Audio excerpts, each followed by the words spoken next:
Hi, this is David Snell with ExecutiveRestoration.com. Got mold, we have the cure. And I've got Jim Packard with us. And Jim has a company named... Jim, would you tell us the name of your company?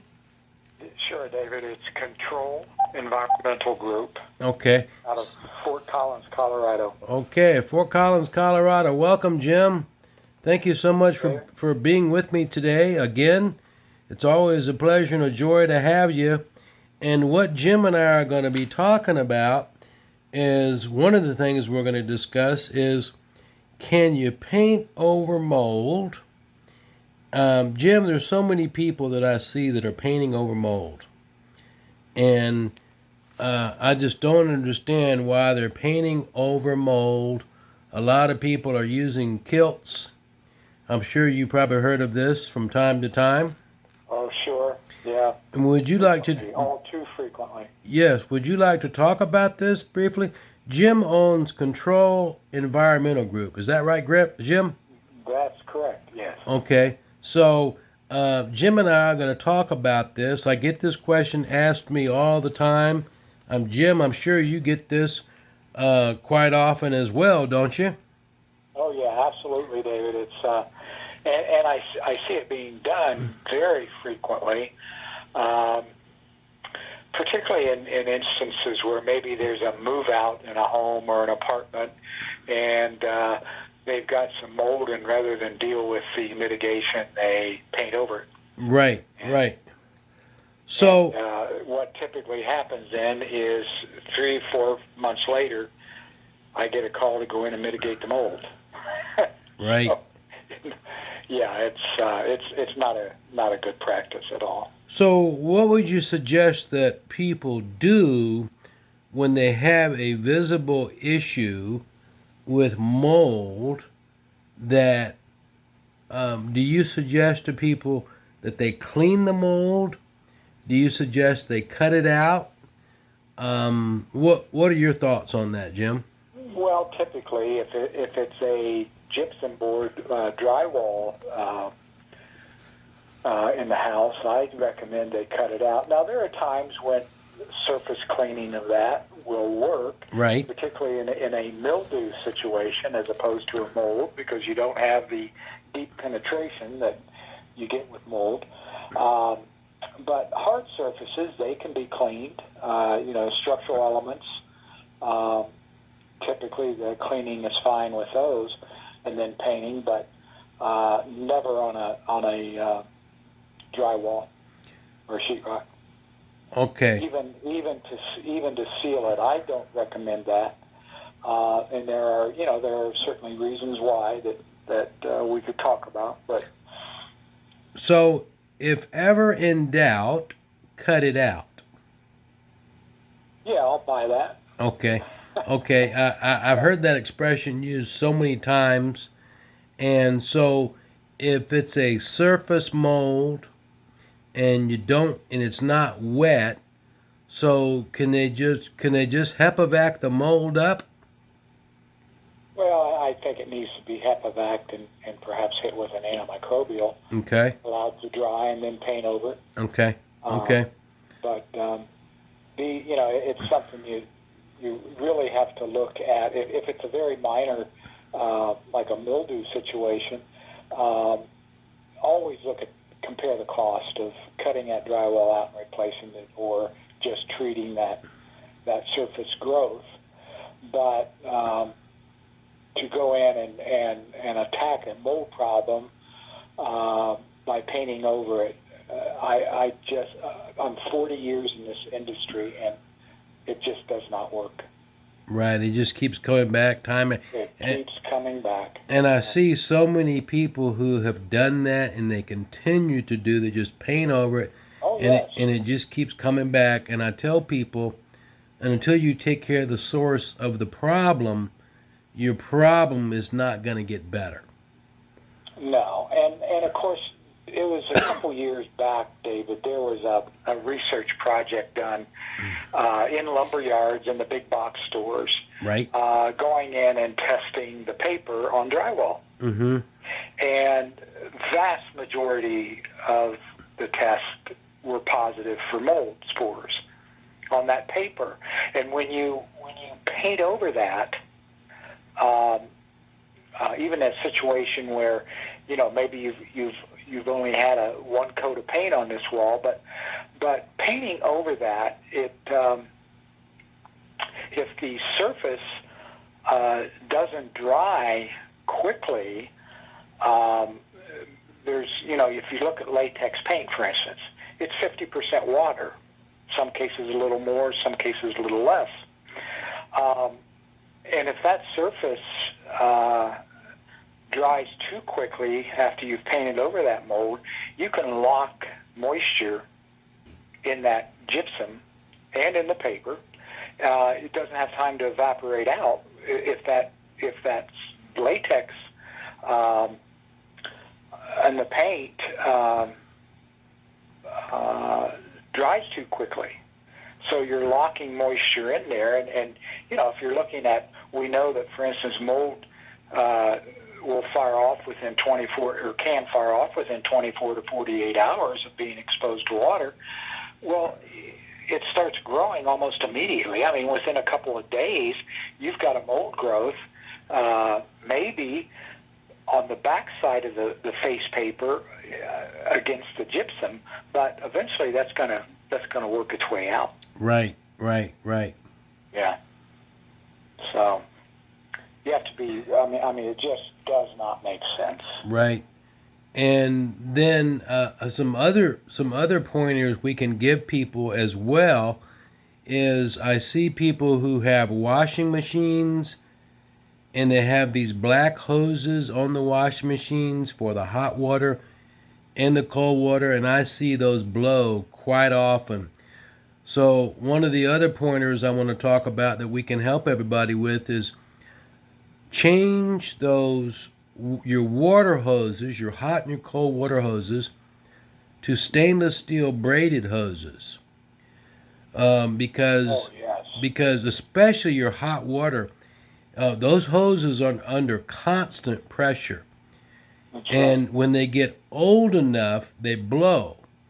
So, you know, you can get stainless steel braided hoses probably for a pair of them for about, I'm going to probably guess, I don't know what it is now because of the coronavirus, but they were like $20 for the pair of them. Stainless steel braided hoses that are very durable. So,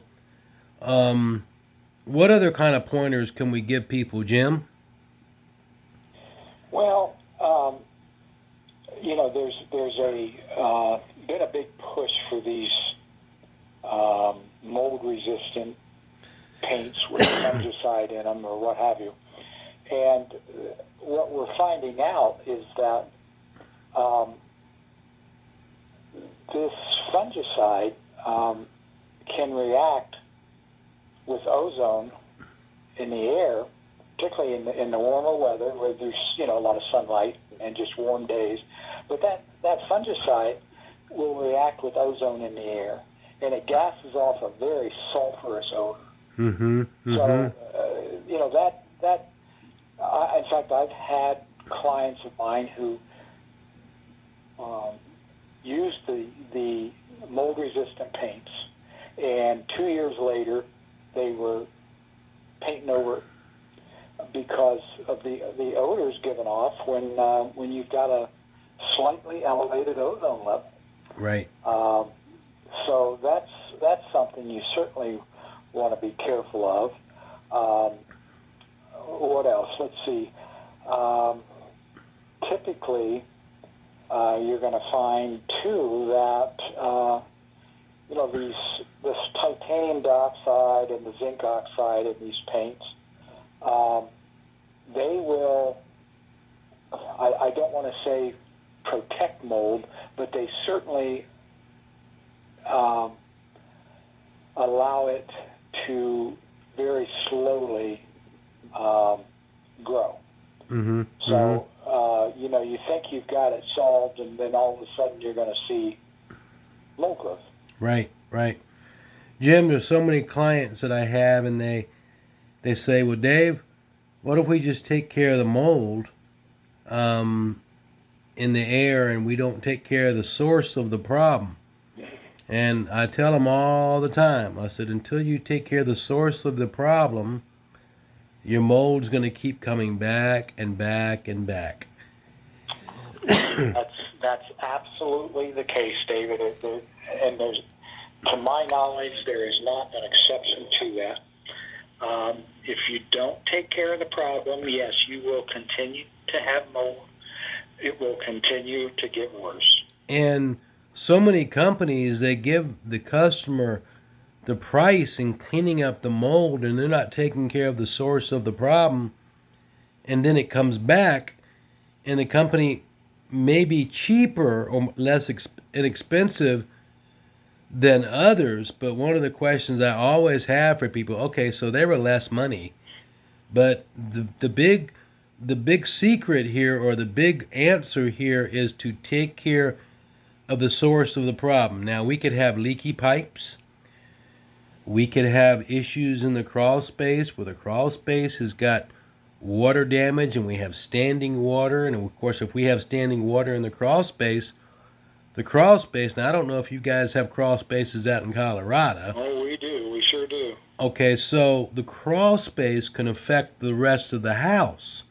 Absolutely. And again, research has shown us that somewhere roughly around 30% of the air that we breathe in our living space comes from the basement or the crawl space. And people, they say to me all the time, they say, Dave, but we can't see the crawl space. How is it going to affect our indoor living environments? Because we have cracks in our floors, we have crevices, we have ductwork. So there are ways. There are effect in the house. Absolutely. So there are many ways for the mold to affect the indoor living environment. It absolutely will. So I want to encourage everybody who's listening and watching this, whoever you decide to use out there, make sure they take care of the source of the problem. I recently, I have somebody right now who's got issues in the crawl space, he's got issues in the attic, and of course, therefore it's affecting the indoor living environment. So I told him recently that we've got to take care of not only the attic and take care of the source of the problem. So he had water damage in his basement. He's got water damage in the attic. He's had water damage issues in the past for his crawl space. So all those are affecting his indoor living environment. Absolutely. So I told him, I said, we've got to take care of the sources of your problem. He said, well, what happens if you just clean up the air, Dave? Is that going to take care of the problem? I was like, it's not, because you're not taking care of the source of the problem. So, I just tell people this so many times, take care of the source of the problem so you don't have to continually keep paying for something and just putting a Band-Aid on the problem. Well, and that's right. And unfortunately, as time goes on, it gets more difficult, more costly to get rid of the mold. You've got to take care of the source. It doesn't make any sense to spend the money to clean up the mold if you're not going to take care of the source. Right. So we know that we've had people know they've had water damage issues in the past.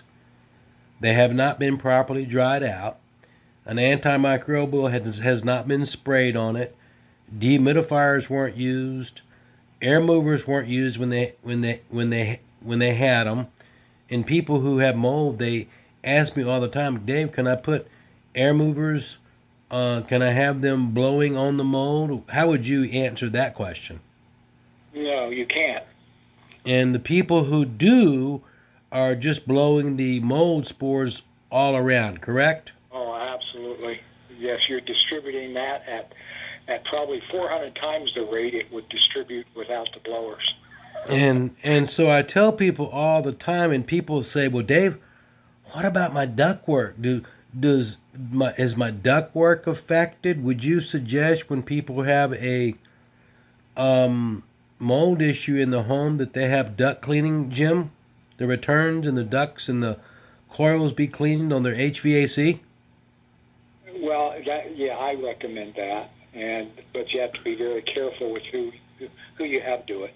They have to know what they're doing. Yes, yes.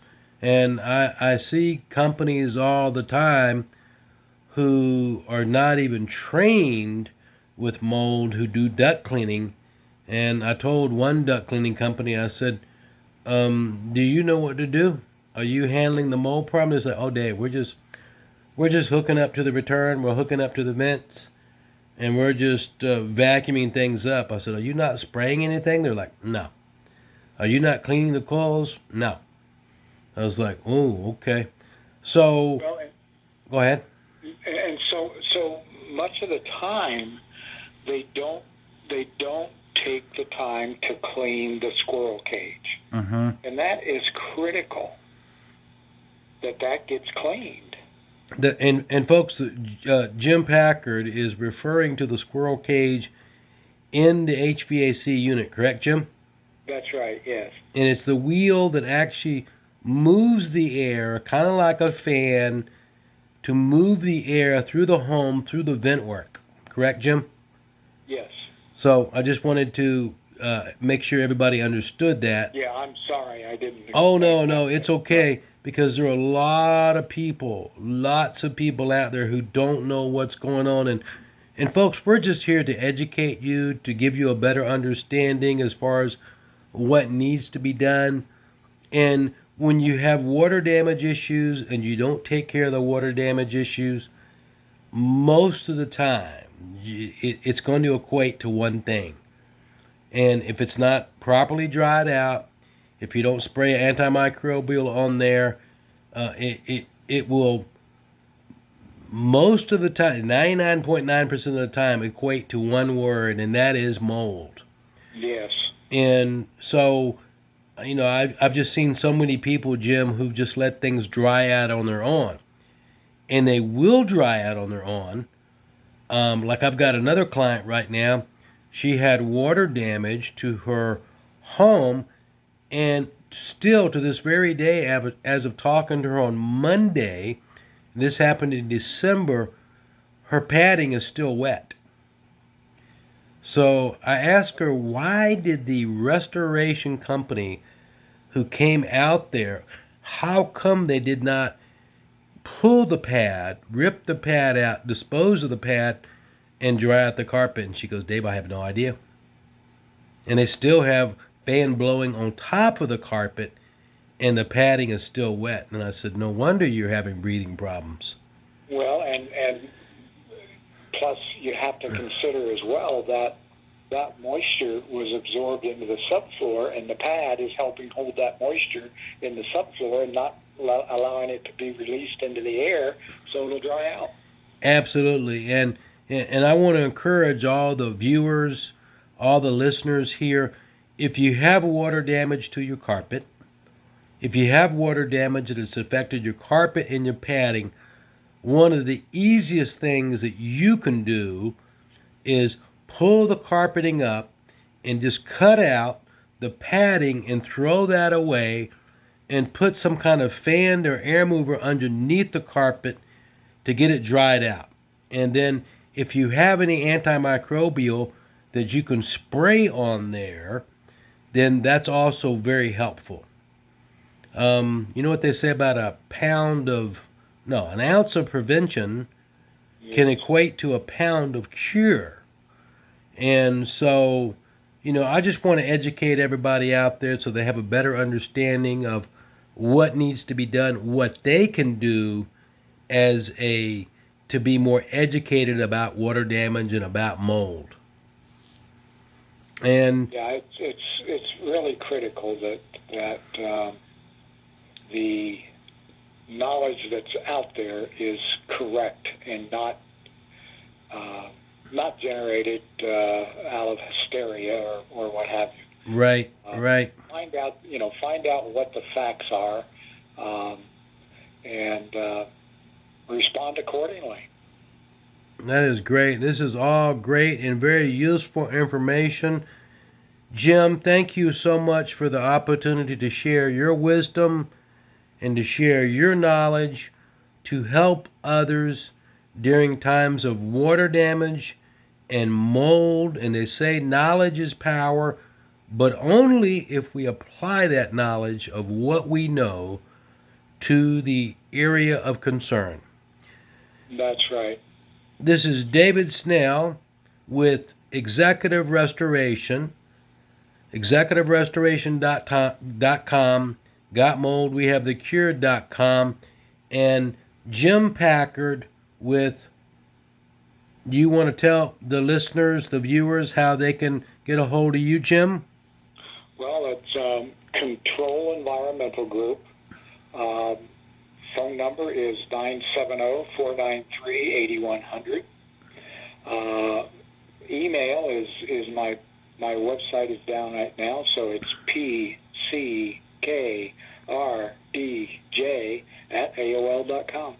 Great. That is all very wonderful information to have. And once again, Jim Packard is out of the Colorado area. So if any of the viewers have concerns, and do you go to any other states or do you just handle Colorado?